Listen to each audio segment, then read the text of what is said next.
You know that feeling when your paycheck hits your account and for about 15 seconds, you feel rich. Like actually rich. You check your bank balance and think, okay, this month is going to be different. This is the month I finally get my financial life together. And then what happens? 3 days later, you're staring at your account, wondering where the hell all that money went. It is like your cash just evaporated into thin air, leaving you with a half-empty bank account and a shopping cart full of regrets. My name is Leo, and I spend an unhealthy amount of time thinking about why people are terrible with money. And if you're one of those people who somehow manages to be broke 2 weeks after payday every single month, you need to understand something crucial. The problem isn't that you don't make enough money. The problem is that you treat your paycheck like found money instead of what it actually is. Your future financial freedom, chopped up into bi-weekly installments. Every single dollar that lands in your account is either building wealth or getting wasted. And most people are doing a fantastic job at the latter. Here is what blows my mind.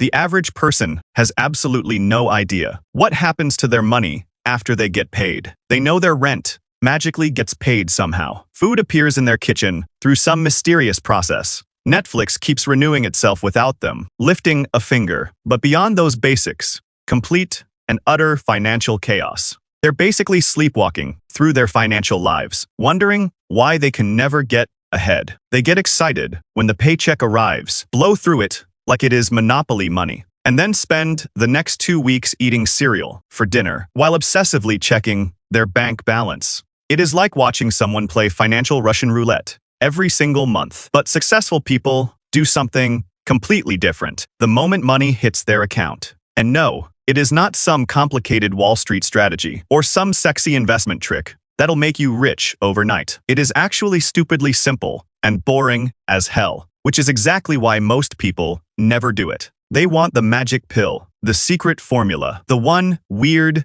trick that financial advisors don't want you to know. Newsflash, there is no trick. There is just a system that actually works. The foundation of everything is understanding where your money needs to go before you even think about spending it. And this is where most people get it completely backwards. They pay all their bills, buy whatever catches their eye, maybe grab that new gadget they've been eyeing, and then hope there is something left over to save. Spoiler alert, there is never anything left over. It is like trying to fill a bucket that has a giant hole in the bottom and wondering why you can't hold any water. The math doesn't work, and it never will. Here is the brutal truth that nobody wants to hear. You need to split your after-tax income into 3 buckets. Half of your money, 50%, goes to actual necessities, not things you want, not things that feel necessary, things you literally cannot survive without. We're talking rent,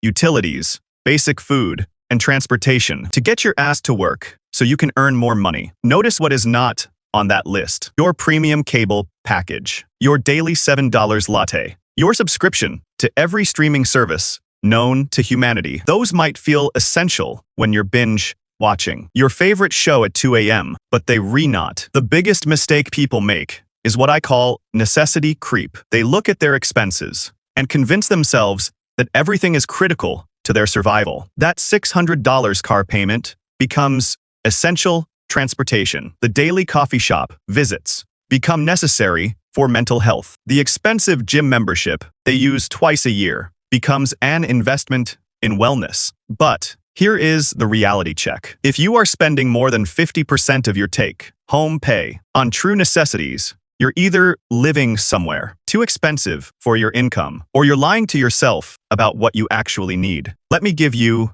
a real example, because numbers make this crystal clear. Say you are making $75,000 a year, which comes out to about $4,700 monthly after taxes. If your rent eats up $1,800, food costs $500, and transportation runs another $400. You are already at $2,700 in monthly expenses. That is 57% of your take-home pay, which is actually pretty reasonable for someone in a high-cost area. But it means you're barely scraping by. If you're also paying for streaming services, gym memberships, and all those small expenses that seem insignificant individually, but add up to hundreds of dollars every month. Your entire financial future depends on your ability to make this distinction clearly and stick to it. The next 30% of your income goes to wants. This is where you get to actually enjoy your money without guilt.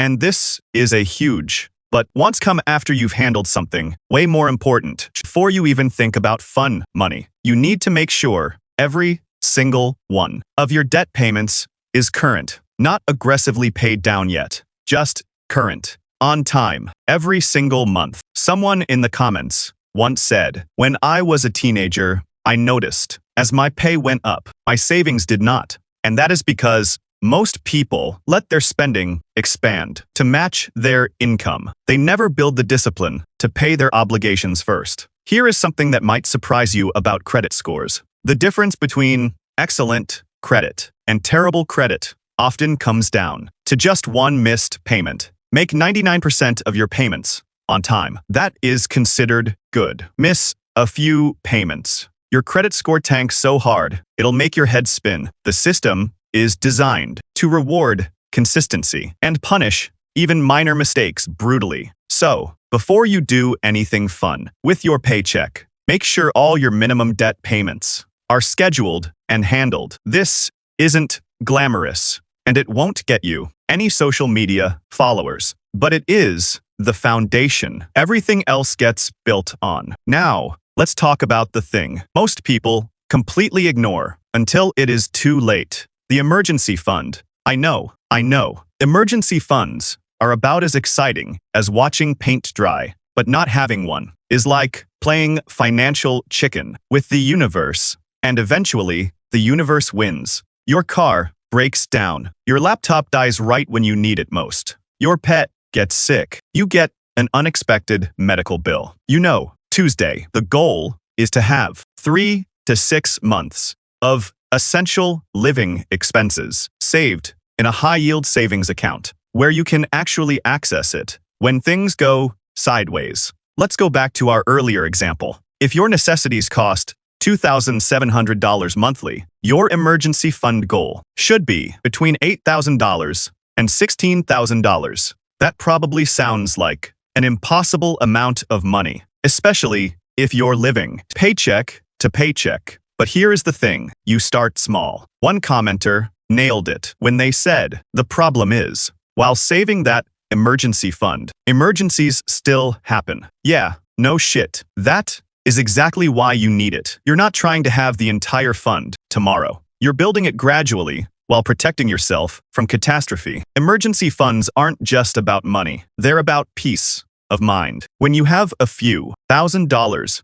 sitting there, you sleep differently at night because you know that if something happens to your job, you won't be eating ramen and living in your car next month. But here is where people mess this up. They think their emergency fund needs to earn amazing returns, so they invest it in risky stuff. Then, when an actual emergency happens, their money is either worth less than when they put it in, or they can't access it without penalties. Your emergency fund should be liquid and boring. Put it in a high-yield savings account and stop overthinking it. After you've got at least 1 month of expenses saved, you've officially graduated from survival mode to wealth building mode. This is where the last 20% of your income comes in, and it is where compound interest starts working. It's magic. If your employer offers any kind of retirement plan with matching contributions, this is your absolute first priority. After necessities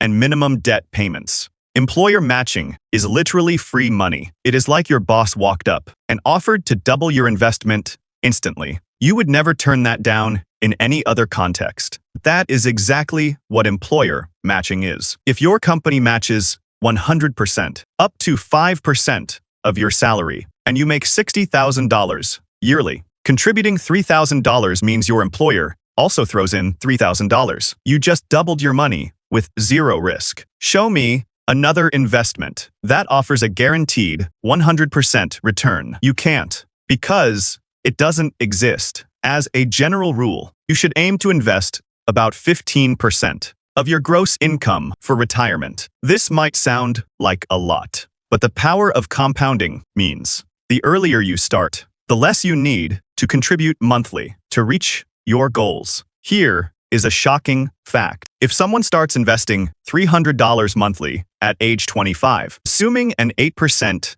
annual return, they'll have around $1 million by 65. Wait until 35 to start investing the same amount. They'll only have about $400,000 at retirement. That 10-year delay cost them $600,000. Time is literally money when it comes to investing, and every month you wait is money you're throwing away. Yet, most people overthink this to the point where they never start. They spend months researching the perfect strategy, analyzing expense ratios, reading about different fund options. The truth is, for most people, a simple, diversified index fund that tracks the overall stock market is all you'll ever need. After you've handled your retirement match and you're making progress on debt, it is time to get aggressive with high-interest debt, especially credit cards. There are two main approaches: the Avalanche method, where you tackle the highest interest rate first, or the Snowball method, where you pay off smallest debts first, regardless of interest rates. The Avalanche is mathematically optimal and saves the most money. The Snowball isn't as efficient mathematically, but it is incredibly motivating because you see debts disappearing quickly. Personally, I prefer the Snowball because personal finance is more about psychology than mathematics. If seeing those small debts vanish keeps you motivated, that is the right strategy. People who number the 15-second window. What you do with your paycheck will make or break your financial future. The moment your paycheck hits your bank account, you have exactly 15 seconds. I'm not kidding, 15 seconds before your brain starts doing something incredibly stupid. It starts calculating how much you can blow on that new gadget, or whether you can finally justify buying all those things that have been sitting in your Amazon shopping cart since last Tuesday. What you do in those first few minutes after getting paid could be the difference between staying broke forever and actually building real wealth. Here is something that might shock you, though honestly, it shouldn't. The average person has absolutely no clue what happens to their money after they get paid. They know their rent gets paid somehow. Food magically appears in their kitchen, and their Netflix subscription renews itself without fail. But beyond that, complete financial chaos. They're basically financial sleepwalkers, stumbling through life, wondering why they never have anything left over at the end of the month. You know what I mean? You've probably been there. Hell, you might be there right now. The reality is that most people treat their paycheck like a surprise party favor. Instead of the powerful wealth-building tool it actually is, they get excited when it arrives, spend it impulsively on whatever feels good in the moment, and then spend the next 2 weeks eating cereal for dinner and checking their bank balance obsessively, hoping the numbers will somehow look better than they did 5 minutes ago. And one commenter absolutely nailed it when they said, "When I was a teenager, I noticed as my pay went up, my savings did not." That is the trap right there. More money doesn't solve the problem. If you don't have a system, you just upgrade your spending and stay broke at a higher income level. But successful people do something completely different. The moment their paycheck arrives, it is not complicated, it is not sexy, and it definitely won't get you 1 million followers on social media. But it is brutally effective, and it works so well that once you start doing it, you'll wonder how you ever managed your money any other way. The secret is understanding that your paycheck isn't just money you earned. It is your future financial freedom, chopped up into monthly installments. Every single dollar that comes into your account is a building block that can either contribute to your wealth or get wasted on things that won't matter in 6 months. Most people approach their finances completely backwards. They pay all their bills, buy whatever they want, and then hope there is something left over to save. Spoiler alert, there is never anything left over. It is like trying to fill a bucket with a giant hole in the bottom and wondering why you can't hold any water. The people who actually build wealth flip this entire process on its head. They pay themselves first, allocate every dollar with intention, and make their money work as hard as they do to earn it. Now, I know what you're thinking. Leo, this sounds great in theory, but I'm barely making ends meet. I get it. But here is the thing. If you make $50,000 a year with a solid system, you're going to be in better financial shape than someone who makes $100,000 a year. With no plan, the person with the system will retire comfortably, while the higher earner will be working until they're 80, probably complaining about how unfair life is. Let me break down the exact system I use, and the same one that actually works for people who aren't interested in becoming financial influencers,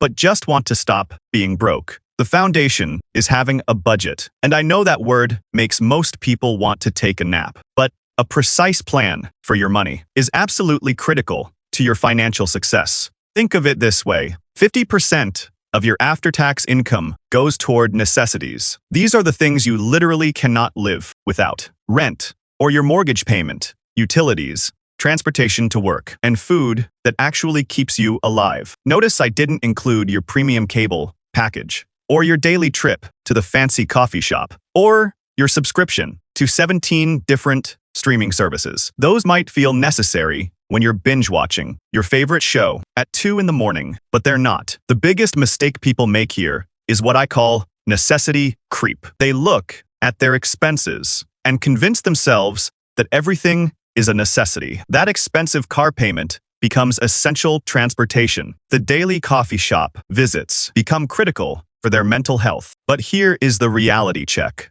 you probably don't want to hear. If you're spending more than 50% of your take-home pay on true necessities, you're either living somewhere too expensive, or you're calling luxuries necessities. Someone who has lived through real poverty knows exactly what I'm talking about. One commenter put it perfectly: people who have lived in true poverty know what is a necessity and what is not. It really puts things into perspective, and they're absolutely right. When you've had to choose between paying rent and eating, you develop a crystal clear understanding of what actually matters. The rest of us need to learn that lesson without going through the nightmare first. Let me give you a real example. Imagine someone earning $75,000 per year, which works out to about $4,700 a month after taxes. If their rent is $1,800, they spend $500 on food and another $400 on transportation. They're already at $2,700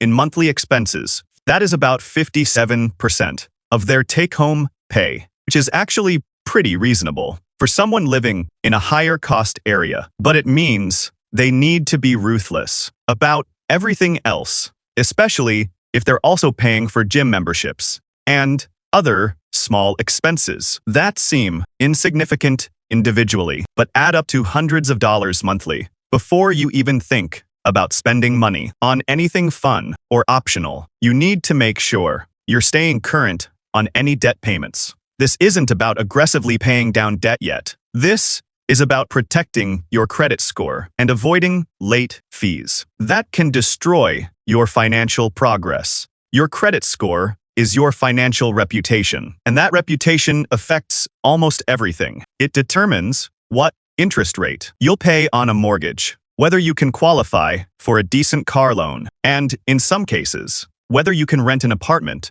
or get certain jobs. Here is something that might surprise you about credit scores. The difference between excellent and terrible credit often comes down to just one missed payment. The credit system is brutally unforgiving. So before you do anything else with your paycheck, make sure all your minimum debt payments are scheduled and paid on time. Consider it the foundation that everything else gets built on top of. Now, it is time to talk about something that most people completely ignore: the emergency fund. I know, emergency funds are about as exciting as watching paint dry, but not having one will absolutely wreck your entire financial strategy. It is money you set aside for when life decides to throw you a curveball. Your car breaks down, your pet gets sick, your laptop dies right when you need it most, or you get an unexpected medical bill. You know, Tuesday. The goal is to have 3 to 6 months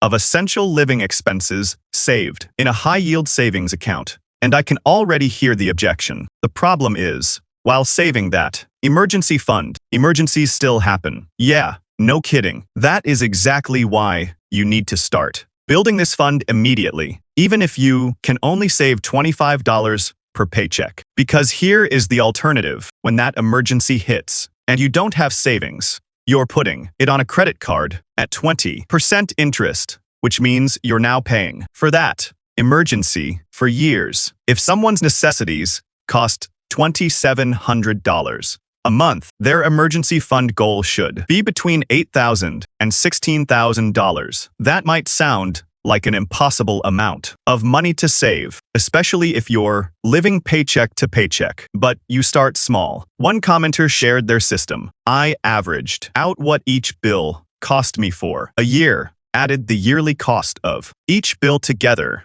and divided that number by 52, and that is how much I automatically set aside per week. That is exactly the kind of thinking that actually works. You break the big scary number into small, manageable pieces. Emergency funds aren't just about the money. They're about peace of mind. When you have a few $1,000s sitting in your savings account, you sleep differently at night because you know that if something happens to your job, you won't be eating ramen noodles and living in your car next month. But here is where most people mess this up completely. They think their emergency fund needs to be earning amazing returns, so they invest it in risky assets. Then, when an actual emergency happens, their money is either worth less than when they put it in, or they can't get to it without paying penalties. Your emergency fund should be liquid and boring. Once you have at least 1 month of expenses saved, you've officially graduated from financial survival mode to wealth building mode. This is where you start investing for your future self, and this is where the magic of compound interest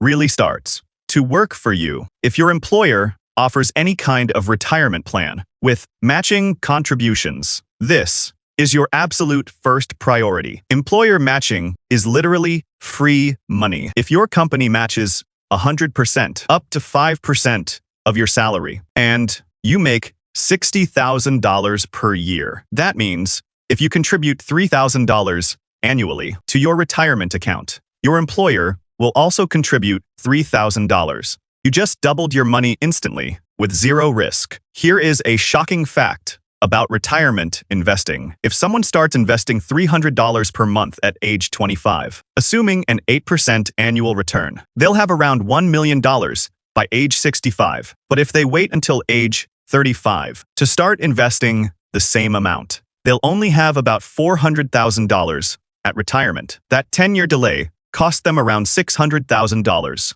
Time is literally money when it comes to investing, and every month you wait to start is money you're throwing away. After your necessities, minimum debt payments, emergency fund, and retirement contributions are handled, it is time to aggressively pay down high-interest debt, especially credit card debt. There are two main strategies for this. The Avalanche method focuses on paying off the debt with the highest interest rate first. It is mathematically the most efficient way and will save you the most money over time. The Snowball method pays off your smallest debts first, regardless of interest rates. Personally, I prefer the Snowball method because personal finance is more about psychology than mathematics. If seeing those small debts vanish keeps you motivated, then that is the right strategy for you. The final step that ties everything together, and it is the step that separates people who actually build wealth from people who just talk about building wealth. You need to automate everything